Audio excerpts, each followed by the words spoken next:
ناظرین السلام علیکم۔ علم و حکمت کے ساتھ زبیر احمد حاضر خدمت ہے۔ ناظرین، بہت سارے معاملات زندگی میں ایسے ہوتے ہیں کہ جب انسان ایک عمل کر گزرتا ہے اور اس کے بعد پشیمانی کا سامنا کرتا ہے، اور جب وہ پشیمان ہوتا ہے تو پھر وہ یہ جاننے کی کوشش کرتا ہے کہ اللہ تعالیٰ نے اس بارے میں کیا ہمیں حکم دیا تھا، اور مختلف لوگوں سے وہ ملتا ہے اور کوئی ایسی صورتحال جاننے کی کوشش کرتا ہے جس سے اس کے مسئلے کا کوئی حل نکل سکے، لیکن ظاہر ہے کہ ناواقفیت کی بنا پر اور کوئی چیز نہ جاننے کی بنا پر وہ ایک عمل تو کر گزرتا ہے۔ انہی بہت سارے معاملات میں سے ایک معاملہ طلاق کا ہے، جو ہماری سوسائٹی کے اندر بہت نازک صورتحال اختیار کر جاتا ہے، خاص کر کے اس وقت جب ایسے لوگ اس عمل کو کرتے ہیں جنہیں دین کی کوئی صحیح سمجھ بوجھ نہیں ہوتی، اور اس کے بعد بہت سارے مسائل جنم لیتے ہیں، خاندان کے مسائل جنم لیتے ہیں، اولاد کی پرورش کے مسائل جنم لیتے ہیں۔ آج اس سلسلے میں ہم اپنے پروگرام کے اندر یہ ڈسکس کریں گے کہ طلاق کیا ہے اور اس کے متعلقہ مسائل کیا ہیں۔ میرے ساتھ تشریف رکھتے ہیں جناب جاوید احمد غامدی صاحب۔ السلام علیکم جاوید صاحب۔ وعلیکم السلام۔ جاوید صاحب، طلاق کے مسئلے پہ آنے سے پہلے میں چاہوں گا کہ ذرا اس پہ بھی وضاحت کر دیجئے کہ جب ایک مرد اور عورت کے درمیان جو ازدواجی تعلق قائم ہوتا ہے اور اس میں جب کوئی اختلافات آتے ہیں سامنے، کوئی پرابلمز آتی ہیں، تو کیا طلاق ہی اس کا واحد حل ہے یا اس کے لیے بھی قرآن مجید نے کوئی احکامات دیے ہیں؟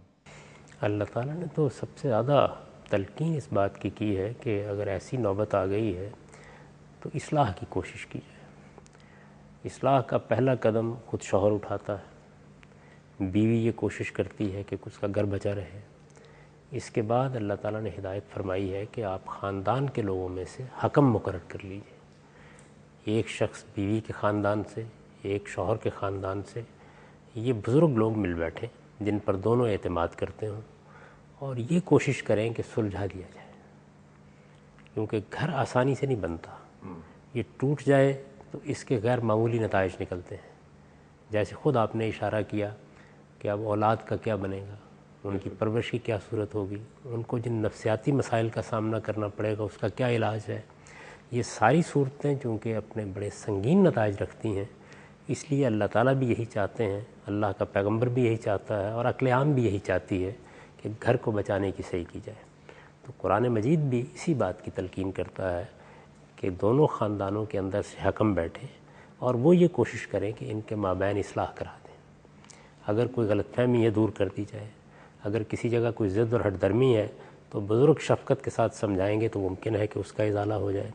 یہ ساری کوششیں کرنے کے بعد بھی اگر کامیابی نہیں ہوتی اور یہی خیال ہوتا ہے کہ اب علیحدگی ہونی ہے تو پھر طلاق دینی چاہیے۔ یہی معاملہ ہر اس شخص کو کرنا چاہیے جو خدا ترس ہے، اللہ سے ڈرنے والا ہے، اللہ کی حدود کی پابندی کرنے والا ہے۔ آپ کے علم میں ہے کہ جب ہم نکاح پڑھاتے ہیں تو خطبے میں سب سے زیادہ جس چیز پر زور دیتے ہیں، 3 آیات پڑھی جاتی ہیں بنیادی طور پر، وہ تقویٰ ہے، یعنی لوگ اللہ کی حدود کی خلاف ورزی نہ کریں، اپنے آپ کو ان قاعدوں کا پابند رکھیں جو اللہ تعالیٰ چاہتا ہے کہ ہماری زندگی کا حسن بنے۔ اگر یہ چیز نہ ہو تو اس کے نتیجے میں پھر ظاہر ہے کہ بغض، کدورت، نفرت، یہ جذبات در آتے ہیں اور یہ سارے خاندان کو برباد کر دیتے ہیں۔ تو اس وجہ سے اس بات کی تلقین کی گئی ہے کہ اگر نوبت یہاں تک پہنچ گئی ہے کہ اب کوئی صورت بھی مفاہمت کی باقی نہیں رہی، تب طلاق دینی چاہیے۔ ٹھیک ہے، مزید آگے بڑھنے سے پہلے اس کو ذرا اس دوسرے اینگل سے بھی ذرا واضح کر دیجیے گا، جو اس کا بالکل ایکسٹریم دوسرا سائیڈ ہے، وہ یہ کہ بعض مذاہب ایسے بھی ہیں کہ جہاں طلاق کسی حال میں نہیں دی جا سکتی، ہو ہی نہیں سکتی طلاق۔ تو اسلام نے اس گھر کو، اس خاندان کو بچانے کے لیے یہ کیوں نہ کیا کہ طلاق ہونی ہی نہیں چاہیے؟ یہ بالکل خلاف فطرت ہوتا۔ دیکھیے بات یہ ہے کہ یہ زندہ انسانوں کا تعلق ہے، دونوں کے جذبات ہیں، دونوں کی خواہشات ہیں، دونوں کے رغبات ہیں، دونوں پر محبت اور نفرت کے جذبات کا غلبہ ہو سکتا ہے۔ ایسی صورت پیدا ہو سکتی ہے جہاں حقیقی طور پر آپ یہ محسوس کریں کہ آپ کا نباہ نہیں ہو سکے گا۔ تو یہ بندھن ہے تو بہت مقدس، اور اس میں کوئی شبہ نہیں کہ اس کو آسانی کے ساتھ نہیں ٹوٹنا چاہیے۔ اس کے بارے میں وہ تعبیر اچھی تعبیر ہے کہ یہ آسمان پر بنتا ہے، یعنی اللہ تعالیٰ نے جو نظم کائنات بنایا ہے، اگر آپ غور کریں تو اس میں سب سے زیادہ پاکیزہ ادارہ یہی ہے۔ اسی سے ایک مرد اور عورت کے درمیان وہ تعلق پیدا ہوتا ہے جس سے عظیم رشتے وجود میں آتے ہیں، ماں اور باپ کا رشتہ، اولاد کا رشتہ، بہن بھائیوں کا رشتہ۔ یہ تمدن کی بنیاد ہے، یہ تہذیب کی بنیاد ہے، یہ معاشرت کی بنیاد ہے، اور اگر آپ اجازت دیں تو میں یہ عرض کروں کہ یہ اس سیاست کی بھی بنیاد ہے جس سے پھر ریاستیں بنتی ہیں۔ اصل میں یہ خاندان کا ادارہ ہے جو ان تمام مراحل میں بنیادی کردار ادا کرتا ہے، یہ معمولی چیز نہیں ہے۔ اس وجہ سے اس کے اس تقدس کے باوجود بہرحال یہ انسانوں کے مابین ایک تعلق ہے، اور اگر نوبت یہاں پہنچ جاتی ہے کہ آپ محض ایک قانونی بندھن میں بندھے رہنے کی وجہ سے گھر چلا رہے ہیں تو یہ خود ایک اذیت کی چیز ہوگی، یہ خود تمدن کے لیے نقصان دہ ہو جائے گا، اس کے نتائج بھی غیر معمولی طور پر نکلیں گے۔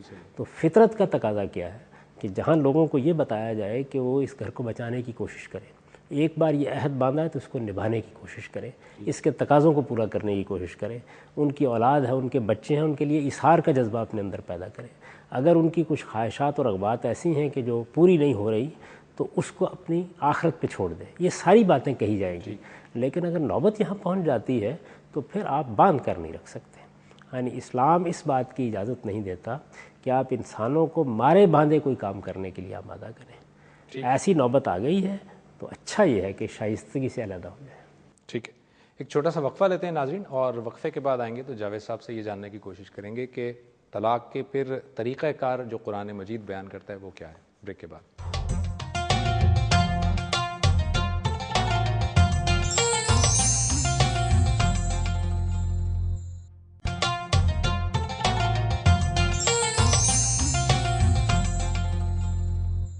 ویلکم بیک ناظرین۔ جاوید صاحب، طلاق دینے کا صحیح طریقہ کار کیا ہے؟ قرآن مجید اس پہ کیا رہنمائی کرتا ہے؟ قرآن مجید یہ کہتا ہے کہ اگر آپ نے ارادہ کر لیا ہے تو کوشش کیجئے کہ آپ یہ فیصلہ ٹھنڈے دل و دماغ کے ساتھ کریں۔ یعنی ایسا ہوتا ہے نا کہ آدمی شدید غصے کی حالت میں ہوتا ہے، نفرت کا جذبہ غیر معمولی طور پر اس کے احساسات پر غلبہ پا لیتا ہے۔ یہ کوشش کرنی چاہیے کہ آپ ٹھنڈے دل و دماغ کے ساتھ فیصلہ کریں۔ اس کو عزم کے لفظ سے تعبیر کیا ہے۔ اچھا، عزم میں یہ چیز شامل ہے کہ آپ نے غور کیا، اپنے آپ کو سمجھانے کی کوشش کی، حالات کا تجزیہ کیا، دوسروں سے مشورہ کیا، لیکن پھر بہت سوچ سمجھ کے آپ نے ارادہ کر لیا کہ اب آپ طلاق۔ پورے شعور کے ساتھ آپ نے یہ ارادہ کیا۔ شعوری ارادے کے بغیر ایسا نہیں کرنا چاہیے۔ اگر آپ نے شعوری ارادے کے بغیر ایسا کیا ہے تو پھر پچھتائیں گے، اس کے سوا تو کچھ نہیں ہوگا۔ تو شعوری ارادہ یعنی عزم تک نوبت پہنچ جائے۔ اس سے خود بخود یہ بات معلوم ہوئی کہ اگر آپ جذبات سے مغلوب ہیں، کسی کو غصہ آ گیا ہے، رد عمل کی نفسیات میں مبتلا ہیں، تو اپنے آپ کو سنبھالیے، غصے کو کم ہونے دیجیے، ایسی نوبت آنے دیجیے کہ آپ ایک مرتبہ پھر غور کر لیں۔ اس کے بعد ارادہ کر کے آپ نے طلاق دے دی۔ ٹھیک ہے، جب آپ نے طلاق دے دی تو یہ ہر حال میں ایک ہی طلاق ہونی چاہیے۔ یعنی یہ کوئی طریقہ نہیں ہے کہ آپ یہ کہیں میں نے 2 طلاق دے دی، میں نے 3 طلاق دے دی، بلکہ بعض لوگ غصے میں آ کے 1000 طلاق اس طرح کے الفاظ زبان سے نکال دیتے ہیں۔ اس کی کوئی گنجائش نہیں ہے۔ یہ اللہ کے دین کے ساتھ کھیلنا ہے۔ یہ ایک ایسا کام ہے جس کو رسالت مآب صلی اللہ علیہ وسلم نے بہت سختی کے ساتھ منع فرمایا ہے۔ ہر حال میں ایک طلاق دینی ہے، یعنی اس بات پہ اصرار کرنا چاہیے، لوگوں کو تنبیہ کرنی چاہیے، انہیں بتانا چاہیے۔ ہمارے ہاں بڑی بدقسمتی یہ ہے کہ کوئی آدمی وثیقہ نویس کے پاس جاتا ہے کہ میں طلاق دینا چاہتا ہوں، آپ ذرا دستاویز لکھ دیجیے، وہ کہتا ہے 3 طلاق کی دستاویز۔ وکیل کے پاس جاتا ہے، وہ بھی یہی کہتا ہے۔ یہ بڑے حادثے کی بات ہے، لکھوایا اسی طرح جاتا ہے۔ یہ بڑے حادثے کی بات ہے۔ یعنی اللہ تعالیٰ کا بتایا ہوا طریقہ یہ کہ آپ کو ہر حال میں ایک طلاق دینی ہے۔ جب آپ طلاق دے دیں گے پھر 3 مہینے کی مدت ہے، قرآن مجید اس کو 3 حیض گزرنے کی مدت سے تعبیر کرتا ہے۔ کیونکہ یہ مدت اس لیے رکھی گئی ہے، اصلاً اس لیے رکھی گئی ہے کہ اس میں استبراء رحم ہو جائے، یہ معلوم ہو جائے کہ بچہ تو نہیں ہے۔ ٹھیک ہے، کوئی ولادت کا امکان ہے تو ظاہر ہے کہ نوعیت بہت مختلف ہو جائے گی، کیونکہ اس میں نسب کے معاملے کی تحقیق ہونی ہے۔ تو اس وجہ سے یہ تاکید کی گئی ہے کہ پھر 3 مہینے عورت انتظار کرے گی۔ اسی شوہر کے گھر میں انتظار کرے گی؟ شوہر کے گھر میں انتظار کرے گی۔ اسے تاکید کی گئی ہے کہ اس کو گھر سے نہ نکالے۔ ٹھیک ہے، جو کچھ بھی اس کی ذمہ داریاں ہیں اس عرصے کے دوران میں پورا کرتا رہے۔ آپ نے عزم کر لیا، آپ نے کہہ دیا کہ میں طلاق دے رہا ہوں، بس کافی ہے۔ اب یہ جو عرصہ ہے یہ اس نے وہاں گزارنا ہے۔ اس کا ایک ضمنی فائدہ کیا ہوتا ہے؟ وہ یہ ہے کہ اگر آپ نے بہت سوچ سمجھ کر بھی فیصلہ کیا ہے تو اس کا امکان ہے کہ وہاں رہتے ہوئے، خاص طور پر اگر کوئی ولادت کا امکان ہے، تو آپ کے جذبات میں تبدیلی آ جائے، آپ کے فیصلے میں تبدیلی آ جائے۔ بالکل صحیح۔ قرآن مجید اس سے یہ فائدہ نکلتا ہے اس کی طرف بھی توجہ دلاتا ہے، اور یہ کہتا ہے کہ لعل اللہ یحدث بعد ذلک امرا، ممکن ہے کہ اللہ تعالیٰ اس کے نتیجے میں کوئی اور صورت پیدا کر دے، ٹھیک ہے، تو آپ کو یہ مدت لازماً گزارنی ہے۔ یہ مدت جب پوری ہونے کے قریب آئے تو پھر آپ کو ایک دوسرا فیصلہ کرنا ہے کہ آپ اپنے فیصلے کو واپس لے رہے ہیں یا اسے نافذ ہونے دیں گے۔ ٹھیک ہے، یعنی اس عرصے کے دوران میں ہر وقت آپ کو حق حاصل ہے کہ آپ اپنے فیصلے کو واپس لے لیں۔ اس کو رجوع کرنا کہتے ہیں۔ ٹھیک ہے، یعنی طلاق دی، طلاق دینے کے بعد 1 ہفتہ گزرا، 2 ہفتے گزرے، مہینہ گزرا، یہاں تک کہ وہ وقت آ گیا کہ جس میں 3 مہینے کی مدت پوری ہو رہی ہے، اس سے پہلے آپ کو یہ فیصلہ کرنا ہے کہ کیا میں اپنے اس عزم پر قائم ہوں یا میں اسے واپس لینا چاہتا ہوں۔ ٹھیک، اگر آپ نے واپس لینے کا ارادہ کر لیا تو بہت اچھی بات ہے، کسی نئے نکاح کی ضرورت نہیں ہے، آپ نے رجوع کر لیا، اللہ تعالیٰ نے آپ کو جو طلاق کے حق دیے تھے ان میں سے ایک حق استعمال ہو گیا، اب آپ اطمینان کے ساتھ میاں بیوی کی حیثیت سے رہ سکتے ہیں۔ ٹھیک، اللہ تعالیٰ نے یہ تاکید البتہ ضرور کی ہے کہ دونوں موقعوں کے اوپر گواہ بنا لو، صحیح، یعنی طلاق دی تو گواہوں کے سامنے دو، ٹھیک، تاکہ بعد میں کوئی غلط فہمی نہ پیدا ہونے پائے، اور اگر رجوع کیا ہے تو تب بھی گواہ بنا لو، اوکے، تاکہ اس سے متعلق کوئی غلط فہمی بعد میں پیدا نہ ہو، ٹھیک، کسی جھگڑے اور نزاع میں نہ پڑ جاؤ۔ ٹھیک، تو دونوں صورتوں میں گواہوں کے سامنے ٹھنڈے دل و دماغ کے ساتھ ارادہ کر کے آپ نے ایک طلاق دی، اور بالکل اسی طریقے سے ٹھنڈے دل و دماغ کے ساتھ سوچ سمجھ کر آپ نے طلاق سے رجوع کر لیا۔ رجوع کر لیا، ٹھیک، یہ ایک طریقہ ہے۔ دوسری چیز یہ ہے کہ آپ کا ارادہ تبدیل نہیں ہوا، آپ عزم پر قائم ہیں، آپ کا خیال یہی ہے کہ نہیں میرے سالیہ بلیدگی کے سوا کوئی موقع نہیں ہے، تو پھر وہ مدت گزرنے دیجیے۔ وہ مدت جیسے ہی گزرے گی تو طلاق بائن ہو جائے گی، یعنی کہ ویلڈ ہو جائے گی، یعنی نافذ اب ہو آپ کی علیحدگی ہو گئی۔ ٹھیک ہے، یعنی اب تک تو آپ کو رجوع کا حق تھا، اب وہ حق ختم ہو گیا، ٹھیک، عورت الگ ہو گئی، آپ الگ ہو گئے، اب نہ وہ آپ کی بیوی ہے نہ آپ اس کے میاں ہیں، جو تعلق قائم ہوا تھا وہ ختم ہو گیا۔ ٹھیک، اس کے بعد وہ آزاد ہے، جہاں چاہے نکاح کر لے۔ ٹھیک ہے، تو یہ ہے اصل میں طلاق دینے کا قرآن مجید کا بتایا ہوا طریقہ، اس طریقے سے طلاق دینی چاہیے۔ اب اس کے بعد یہ دیکھیے کہ یہ مدت پوری ہو گئی، ٹھیک ہے، مدت پوری ہو جانے کے بعد عورت آزاد ہے، آزاد ہو گئی، وہ اپنے گھر چلی گئی، 2 مہینے 4 مہینے کے بعد پھر خیال ہوا کہ ہمارے بچے ہیں یا ایسے حالات ہیں جن میں ہم کو واپس میاں بیوی بن جانا چاہیے، مثال کے طور پر یہ صورت آ گئی، تو کچھ نہیں بگڑا، دونوں میں نکاح ہو جائے گا۔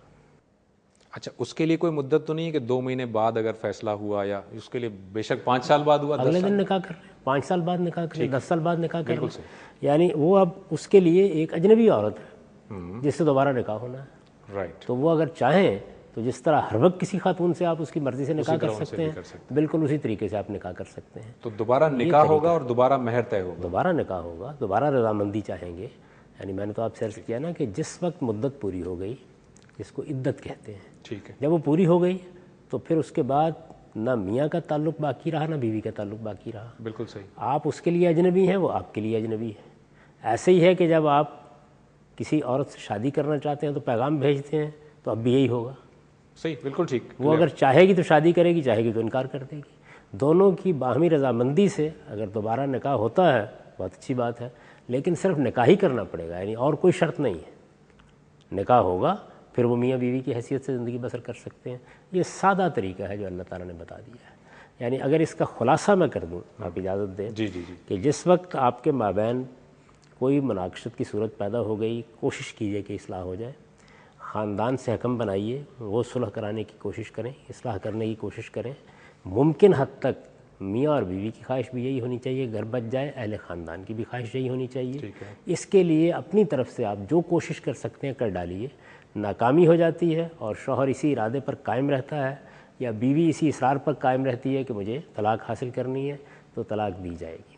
جب شوہر طلاق دے گا تو 3 مہینے کی مدت ہے، وہ آپ کو گزارنی ہے۔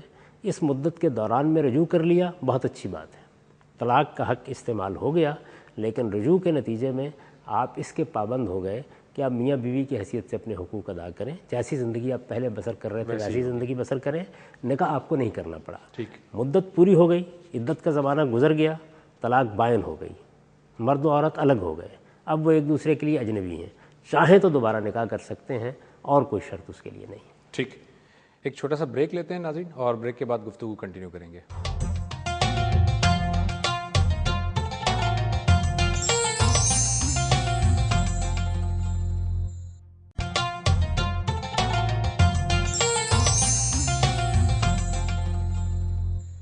ویلکم بیک ناظرین. جاوید صاحب, گفتگو آگے بڑھانے سے پہلے ایک ضمناً چھوٹا سا سوال ہے کہ چونکہ اب اس عورت سے نکاح کیا بالکل ایسے ہی جیسے کسی اور عورت سے کر سکتے تھے آپ, اس سے نکاح کیا نئے شرائط کے تحت یا مہر کے تحت اور رضامندی سے ہوا, تو اب جب دوبارہ نکاح ہو گیا تو اب پھر اس شوہر کو 3 دفعہ طلاق دینے کا حق حاصل ہو گیا نئے سرے سے؟ اصل میں 3 دفعہ کا حق ایک رشتہ نکاح میں دیا گیا ہے. جب ایک مرتبہ نکاح کا رشتہ قائم ہو گیا تو آپ کو 3 مرتبہ طلاق کا حق ہے. اب یہ نیا رشتہ بن گیا ہے, اس میں پھر وہی حق آپ کو حاصل ہے. ٹھیک ہے. اچھا, یہ نکاح ہو گیا, ایک دفعہ طلاق دی, اس کے بعد نکاح ہو گیا. اب اگر دوبارہ کچھ عرصے کے بعد پھر کوئی پرابلم ہوتی ہے اور پھر وہ طلاق دینے کی ہوتا ہے, چاہتا ہے, عزم کرتا ہے طلاق دینے کے لیے, تو دوبارہ دے سکتا ہے وہ طلاق اور پھر اس کے بعد رجوع کر سکتا ہے وہ؟ یعنی دوبارہ نکاح ہوا, نکاح ہونے کے بعد اس کو وہی تینوں حق حاصل ہیں. اگر اس نے طلاق دینی ہے تو یہی پروسیجر ہوگا, یہی طریقہ ہوگا, اسی طرح طلاق دے گا اور وہ اس کی پہلی طلاق شمار ہوگی. لیکن اگر اس نے رجوع کر لیا ہے, یعنی عدت نہیں گزری, طلاق بائن نہیں ہوئی, رجوع کر لیا ہے, تو پھر وہ ایک طلاق کا حق استعمال کر چکا ہے. اگر دوبارہ یہ نوبت آتی ہے تو دوسری طلاق ہوگی. ٹھیک ہے. تو رجوع اس نے کر لیا, رجوع کرنے کے بعد اگر وہ چاہے تو دوبارہ وہ طلاق کا حق استعمال کر سکتا ہے رجوع کرنے کے بعد. دونوں چیزوں کو الگ الگ کر لیجیے. ایک صورت یہ ہے کہ اس نے طلاق دی, 3 مہینے کی مدت میں اس کا ارادہ تبدیل ہو گیا, اس نے رجوع کر لیا, اس میں اس نے دوبارہ نکاح نہیں کیا. ٹھیک ہے. یہ وہی بیوی ہے جو پہلے اس کی بیوی تھی. اس نے ایک طلاق کا حق استعمال کر لیا. 2 سال بعد, 4 سال بعد, 10 سال بعد خدا نخواستہ دوبارہ ایسی نوبت آ گئی کہ وہ پھر طلاق دینا چاہتا ہے, تو اب وہ اسی طریقے سے طلاق دے گا. ٹھیک ہے. یہ دوسری طلاق ہوگی. بالکل صحیح. اسی طرح عدت کا زمانہ گزرے گا. عدت کے زمانے میں اسی طرح اس کو حق حاصل ہے کہ وہ رجوع کر لے.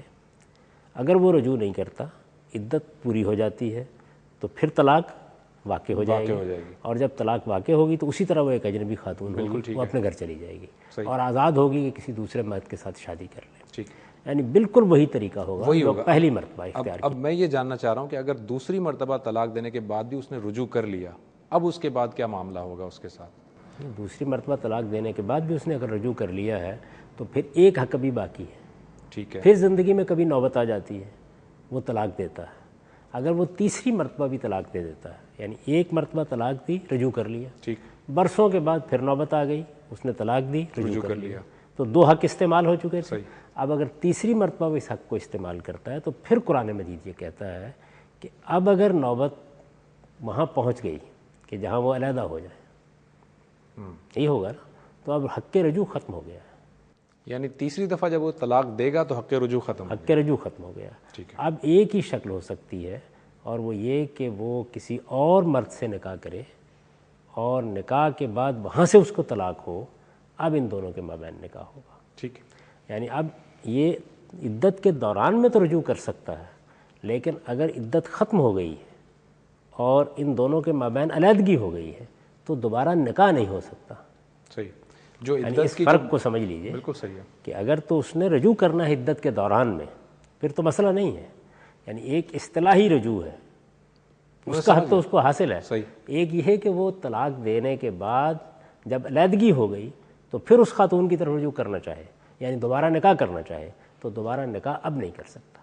لیکن وہ ود ان دا پیریڈ وہ رجوع کر سکتا ہے. وہ جو 3 مہینے کا پیریڈ اس میں تو یقیناً اس کے دوران میں تو رجوع کر سکتا ہے. عدت کے دوران میں وہ رجوع کر سکتا ہے. ٹھیک ہے. تینوں حق استعمال کر چکا ہے. اب اس کے پاس دوبارہ طلاق دینے کی کوئی صورت باقی نہیں رہ گئی, معاملہ ختم ہو گیا ہے. لیکن اگر اس نے طلاق دی اور وہ مدت ختم ہو گئی, عورت الگ ہو گئی, تو اب اس کے اور اس کے مابین نکاح نہیں ہو سکتا. ٹھیک ہے. اچھا جاوید صاحب, اب کچھ اس سے متعلقہ جو پرابلمز ہیں, سب سے بڑا ایک کنفیوژن جو ہماری سوسائٹی میں سب سے بڑا کنفیوژن وہ یہ کہ جیسے آپ نے خود اشارہ فرمایا کہ وکیل کے پاس بھی جاتے ہیں تو وہ 3 طلاق لکھوا دیتا ہے, اور ہم لوگ یعنی لوگ بھی اس طرح کرتے ہیں کہ ایک ساتھ 3 دفعہ بول دیتے ہیں اور پھر وہ نافذ ہو جاتی ہے, وہ بالکل 3 طلاق کی طرح نافذ ہو جاتی ہے اور وہ کبھی بھی شادی نہیں کر سکتے وہ آپس میں دوبارہ سے. ایسی صورت میں بہت سارے مسائل جنم لیتے ہیں. تو یہ کیا وہ حضرت عمر فاروق رضی اللہ تعالیٰ عنہ نے یہ بات نافذ کر دی تھی؟ اس کی ذرا وضاحت کر دیجیے گا. یہ خالصتاً ایک انتظامی مسئلہ ہے. یعنی لوگوں نے کیا کرنا شروع کیا کہ وہ 3 طلاق دے دیتے ایک ہی وقت میں, اور اس کے بعد آ کے یہ کہتے کہ ہمارا تو کوئی ارادہ نہیں تھا اس طرح کا. تو بسا اوقات ایسا ہوتا ہے کہ سد ذریعہ کے طور پر کوئی حکمران یہ فیصلہ کرتا ہے کہ وہ کسی چیز پر پابندی لگا دے. ٹھیک ہے. انہوں نے یہ طریقہ اختیار کیا کہ اب اگر کسی نے آ کے یہ بات کہی تو ہم اس کا بیان قبول نہیں کریں گے. صحیح. تنبیہ کے لیے، تحدید کے لیے یہ فرمایا کہ اب ہم اس کا بیان قبول نہیں کریں گے. اور چونکہ فرما دیا کہ بیان قبول نہیں کریں گے تو اس کا مطلب کیا ہے کہ تینوں طلاق نافذ کر دیں گے. یہ ایک انتظامی فیصلہ تھا. اس انتظامی فیصلے کا شریعت سے کوئی تعلق نہیں ہے. دیکھیے میں اس کی نوعیت آپ کو سمجھا دیتا ہوں. اس کی نوعیت یہ ہے کہ جس وقت کوئی آدمی طلاق دیتا ہے تو طلاق دیتے وقت اس کا ارادہ کیا ہے یہ تو مجھے نہیں معلوم. ہمیں وہ بتائے گا. ٹھیک. یعنی وہ یہ کہے گا کہ میں نے یہ طلاق بقائمی ہوش و حواس دی، سوچ سمجھ کر دی، میرے اوپر کسی کا کوئی دباؤ نہیں تھا، میں نے ایک طلاق دی ہے. یا میں نے اگر 2 یا 3 طلاق کا لفظ استعمال کیا ہے تو یہ اپنا وہ حق سوخت کیا ہے جو مجھے اللہ نے دے رکھا ہوا ہے. یا یہ کہتا ہے کہ بس جذبات میں یہ الفاظ نکل گئے، غصے میں ہو گیا، یا میں نے اس ایک چیز کو تام کرنے کے لیے یہ بات کہہ دی. کوئی اس طرح کی بات کہہ سکتا ہے نا. تو اس میں اس کو حق حاصل ہے کہ وہ اپنا پس منظر بیان کرے، اپنے محرکات بیان کرے. ٹھیک ہے. یہ جو اس کا حق ہے اس کو قبول کیا جائے یا نہ قبول کیا جائے، اس کے بیان کو مانا جائے یا نہ مانا جائے، یہ عدالت کا حق ہے. ٹھیک. یعنی بیان دینے کا تو حق ہے نا اس کو، لیکن اس بیان کو قبول کس نے کرنا ہے؟ عدالت کرے گی نا. کیونکہ اب نزاع واقع ہو گئی. صحیح ہے. وہ یہ کہتا ہے بظاہر اس نے 3 طلاق دے دی، بباطن وہ یہ کہتا ہے کہ میرا ارادہ نہیں تھا. تو اس کا مطلب یہ ہے کہ جو ظاہر میں چیز ظہور پذیر ہوئی ہے اس میں اور اس کے باطنی محرکات میں تضاد واقع ہو. اگر اس طرح کی صورت ہوگی تو معاشرے کے پاس، عدالت کے پاس معاملہ چلا جائے گا. اب عدالت کو فیصلہ کرنا ہے کہ وہ اس کے ظاہر کی بنیاد پر حکم لگائے یا اس کے بیان کو قبول کر لے. ٹھیک ہے. ویسے رسالت پاک صلی اللہ علیہ وسلم کے سامنے معاملہ پیش ہوا ہے نا اسی نوعیت کا، تو آپ نے قسم دی اس آدمی کو کہ تم بتاؤ کیا ارادہ تھا. تو اس نے بتا دیا کہ میرا ارادہ تو 3 طلاق دینے کا نہیں تھا. جب یہ بات اس نے بتا دی تو آپ نے پھر 3 طلاق نافذ نہیں کی. ٹھیک. سیدنا عمر رضی اللہ عنہ نے پہلے سے بتا دیا کہ دیکھیے ہم اس طرح کے بیان کو قبول نہیں کریں گے. تو انہوں نے اس کا نفاذ کر دیا. تو اس میں تینوں طریقے اختیار کیے جا سکتے ہیں. آپ بیان لے لیں اور بیان کی بنیاد پر فیصلہ کر دیں. بالکل صحیح. اچھا، اس فیصلے میں پھر دونوں صورتیں ہو سکتی ہیں. جو وہ محرک بیان کرتا ہے اسے قبول کرنے یا رد کر دیں. ٹھیک ہے. ایک یہ کہ آپ پہلے سے اس بات کا اعلان کر دیں کہ اب جو شخص اس طریقے سے طلاق دے گا ہم تینوں نافذ کر دیں گے. الٹ کر دیکھیے ایک اور بھی قانون آپ بنا سکتے ہیں کہ تم 3 چھوڑ 1000 بھی دو گے تو ہم ایک ہی مانیں گے. ٹھیک ہے. بالکل صحیح. یعنی اس میں جو اصل چیز ہے وہ یہ سمجھنی چاہیے کہ یہ مسئلہ اصل میں پیدا کہاں سے ہو رہا ہے. مسئلہ پیدا یہاں سے ہو رہا ہے کہ ایک شخص نے قانون کی خلاف ورزی کر دی ہے. ٹھیک ہے. بالکل. یعنی بالکل اس بات کو بہت اچھے سے سمجھ لیجئے کہ یہاں یہ نہیں ہے کہ اس نے قانون کے مطابق جو کچھ کرنا ہے کیا ہے. قانون تو یہ تھا کہ اسے ایک ہی طلاق دینی تھی جیسے ہم بیان کر چکے. وہ دوسری بھی نہیں دے سکتا تھا، اسے ایک ہی طلاق ہر حال میں دینی تھی اور عدت کے گزرنے کا انتظار کرنا تھا. اس نے اس قانون کی خلاف ورزی کر دی ہے. قانون کی خلاف ورزی کی کئی صورتیں ہو سکتی ہیں. صحیح ہے. تو جب بھی قانون کی خلاف ورزی ہو جائے تو پھر اختیار کس کے پاس چلا جاتا ہے؟ عدالت کے پاس چلا جاتا ہے. یعنی اب خلاف ورزی کی نوعیت کو قبول کرنا ہے، قبول نہیں کرنا. یہ بالکل ایسے ہی ہے جیسے آپ کے لیے یہ قانون بنا دیا گیا کہ آپ اپنا لائسنس پاس رکھیں گاڑی چلانے کے لیے.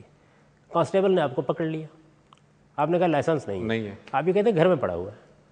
اس کو اختیار ہے کہ چاہے تو آپ کا یہ بیان قبول کر لے اور چاہے تو آپ کو بغیر لائسنس گاڑی چلانے کے جرم میں ماخوذ قرار دے دے. ٹھیک. ایک چھوٹا سا بریک لیتے ہیں ناظرین اور بریک کے بعد گفتگو کنٹینیو کرتے ہیں.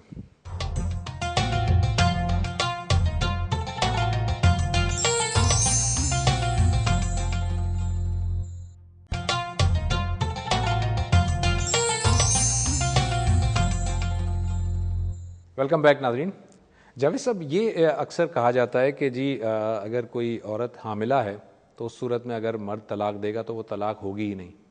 تو یہ ہوگی ہی نہیں کیا مطلب؟ یہ واقعی نہیں ہوگی یا اس کو صرف ریکمینڈ کیا گیا کہ ایسا نہیں کرنا چاہیے اسے؟ ایسا نہیں کرنا چاہیے. ایسا نہیں کرنا چاہیے. دیکھیے طلاق تو واقع کی جا سکتی ہے. اگر اس نے حمل میں طلاق دے دی ہے، اس نے ایام میں طلاق دے دی ہے، اس نے گواہ بنائے بغیر طلاق دے دی ہے، اس نے ایک ہی وقت میں 3 طلاق دے دی ہیں، تو یہ سب اصل میں اللہ کی ہدایت کی خلاف ورزی کر کے ہوا ہے. ٹھیک ہے. قانون کی خلاف ورزی کسی بھی صورت میں ہو سکتی ہے. اب معاملہ عدالت کے پاس ہے، وہ چاہے گی تو طلاق کو نافذ کر دے گی اور چاہے گی تو نافذ نہیں کرے گی، رجوع کے لیے کہہ دے گی۔ جیسے ایام میں طلاق دی گئی تو رسالت میں آپ صلی اللہ علیہ وسلم نے سیدنا عمر جیسی شخصیت کے صاحبزادے سے یہ کہا کہ رجوع کرو، لوٹاؤ بیوی کو، اور پھر جب یہ سارے شرائط پورے ہو جائیں تو طلاق دو۔ یعنی اگر آپ نے قانون کی خلاف ورزی کی ہے تو خلاف ورزی جس صورت میں ہوئی ہے نافذ بھی کی جا سکتی ہے، آپ کو تلافی کا حکم بھی دیا جا سکتا ہے، آپ کو دوبارہ قانون کے مطابق وہ کام کرنے کے لیے بھی کہا جا سکتا ہے۔ یہ سارے آپشنز ہیں۔ غلطی کہاں ہوئی ہے ہمارے یہاں؟ غلطی یہاں ہوئی ہے کہ لوگ شریعت میں اور شریعت کی خلاف ورزی کے نتیجے میں عدالتی اختیارات کے استعمال میں فرق نہیں کر رہے۔ وہ لوگ پتہ کیا کہتے ہیں جاوید صاحب، آپ کی بات میں سمجھ رہا ہوں کہ آپ جس طرح سے بتا رہے ہیں، لیکن لوگ یہ کہتے ہیں کہ اگر نبی صلی اللہ علیہ وسلم نے حضرت عمر رضی اللہ تعالیٰ عنہ کے صاحبزادے سے یہ کہا تھا تو چونکہ وہ پیغمبر تھے، وہ نبی تھے، وہ کہہ سکتے تھے۔ ایک عام حکمران اس طرح کا قانون نہیں بنا سکتا۔ اگر ایک عام حکمران یہ کہتا ہے کہ جی تم نے طلاق دی ہے مگر ہم نہیں مانتے، تم رجوع کرو، تو اس حکمران کو یہ کہنے کا حق نہیں ہے کیونکہ وہ نبی نہیں ہے۔ نہیں تو دوسری جانب تو آپ یہی بتا رہے ہیں کہ حضرت عمر تو پیغمبر نہیں تھے، انہوں نے اسی حق کو استعمال کر ڈالا۔ جب انہوں نے ایک ہی وقت میں 3 طلاق نافذ کر دیں تو کس اصول پر نافذ کی؟ چونکہ وہ صحابی تھے، اور الصحابہ کا نجوم، جو صحابی ہیں ستاروں کی مانند ہیں، اس لیے وہ کر سکتے ہیں، ہم ایسے نہیں ہیں، اس طرح سے دی ان کو جاتی کوئی ہے۔ نئی شریعت بنانے کا حق اللہ تعالیٰ نے نہیں دیا تھا۔ یہ سمجھنا چاہیے کہ دین کیا ہے، شریعت کیا ہے، اور امیر المومنین کے یا مسلمانوں کے حکمران کے یا ان کی قائم کردہ عدالت کے اختیارات کہاں سے شروع ہوتے ہیں۔ اس کا بڑا سادہ اصول ہے، قانون قانون ہے، وہ اللہ نے دیا ہے تو اس قانون کی ہم خلاف ورزی نہیں کر سکتے۔ ٹھیک ہے، اس قانون کو تبدیل کرنے کا بھی کسی کو حق نہیں ہے، لیکن جس وقت اس قانون کے مطابق آپ کوئی کام نہیں کرتے، اس کی خلاف ورزی کرتے ہیں، تو خلاف ورزی سے کیسے نمٹنا ہے، یہ خالصتاً حکمرانی کا اختیار ہے۔ ٹھیک، انتظامی معاملہ ہے یہ۔ اچھا، اب ایک اور صورت ہوتی ہے کہ جب شوہر نے تو طلاق نہیں دی مگر بیوی نے طلاق کا مطالبہ کیا، جسے ہم عرف عام میں خلا کہتے ہیں۔ جب بیوی خلا کا طلاق کا مطالبہ کرتی ہے اور اس کے نتیجے میں شوہر طلاق دیتا ہے تو اس کا بھی پروسیجر پورا ایسے ہی ہوگا، اسی طرح سے؟ یہ کچھ بھی نہیں ہوا اس کے سوا، شوہر نے ارادہ کیا طلاق دے دی، شوہر کا ارادہ نہیں تھا، بیوی نے مطالبہ کیا، سمجھانے بجھانے کی کوشش کی گئی، بالآخر شوہر آمادہ ہو گیا کہ وہ طلاق دے دے، تو جب وہ آمادہ ہو جائے گا تو اپنے ارادے سے طلاق دے گا۔ ٹھیک ہے، تو یہ بھی وہی پروسیجر ہوگا، طرح سے وہی طریقہ ہوگا، یہ سب معاملات ایسے ہی ہوں گے۔ البتہ یہ ہو سکتا ہے کہ بیوی نے مطالبہ کیا طلاق کا، اب بیچ میں کوئی پڑے ہوئے ہیں لوگ، تو شوہر کو پابند کر دیا جائے کہ وہ اپنا حق رجوع بھی ختم کر دے تاکہ اسے بار بار تنگ نہ کرے، لیکن یہ فیصلہ بھی اسی کو کرنا ہے، شوہر ہی نے کرنا، جو دستاویز لکھی جائے گی اسی کے مطابق ہوگا، الا یہ کہ معاملہ عدالت میں پہنچ گیا ہے اور عدالت نے کوئی فیصلہ دیا ہے۔ ٹھیک ہے، عدالت کے فیصلے کی نوعیت بالکل الگ ہے۔ عدالت اصل میں طلاق نہیں دیتی، وہ فسخ نکاح کا فیصلہ کرتی ہے، تنسیخ کر دیتی ہے۔ یعنی یا تو وہ شوہر کو حکم دے گی تو پھر تو شوہر جب طلاق دے گا تو اسی قانون کے مطابق دے گا جو بیان کیا گیا ہے، ٹھیک ہے، ٹھیک ہے، لیکن شوہر آمادہ نہیں ہوتا یا کہیں چلا گیا ہے، عدالت اب فیصلہ کر رہی ہے، نکاح کو ختم کرنے کا فیصلہ عدالت کر رہی ہے، وہ بالکل ایک الگ چیز ہے۔ ٹھیک۔ اچھا، جو نکاح نامے میں بیوی کو حق دے دیا جاتا ہے کہ وہ طلاق دے سکتی ہے، اس کے بارے میں بھی ذرا وضاحت کیجیے کہ چھوٹا سا بریک لیتے ہیں ناظرین، اور بریک کے بعد گفتگو کنٹینیو کرتے ہیں۔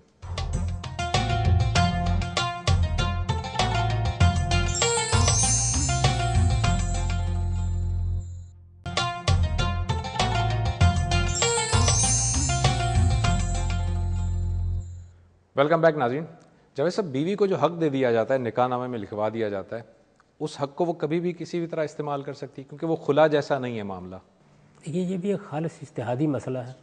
اس کی بنیاد کیا ہے؟ اس کی بنیاد یہ ہے کہ ہر وہ چیز جو بطور حق مجھ کو حاصل ہے، میں جب چاہوں اس سے دستبردار ہو جاؤں۔ مثال کے طور پر بیوی کا حق ہے کہ اس کو نان و نفقہ دیا جائے، وہ یہ کہتی ہے کہ میں نان و نفقہ نہیں لوں گی، میرے حالات بہت اچھے ہیں، میرا اپنا کاروبار ہے، میں خود کام کرتی ہوں، میں یہ ذمہ داری نہیں ڈال رہی، میں مثال دے رہا ہوں۔ جی میں سمجھ رہا ہوں۔ تو ایک حق اس کو حاصل تھا، اس نے اپنا حق چھوڑ دیا۔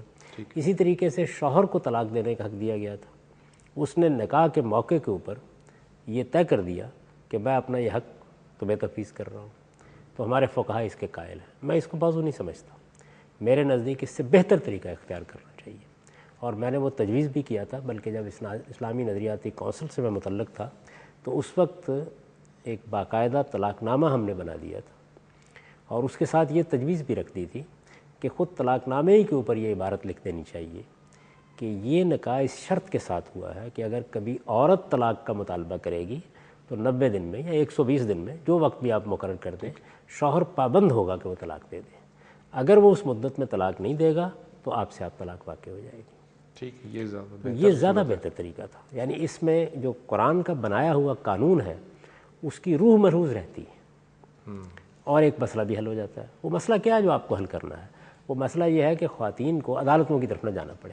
بالکل صحیح. آپ اگر دیکھیں تو ہمارے دیہات میں بے شمار خواتین ہیں، کچھ معلوم نہیں ان کی عدالتیں کیا ہوتی ہیں، وہاں کس طرح پہنچیں گی. وکیل حضرات جو معاملات کرتے ہیں، بہت سی خواتین تو ایسی ہیں کہ جو اس کے اخراجات ہی کا تحمل نہیں کر سکتی.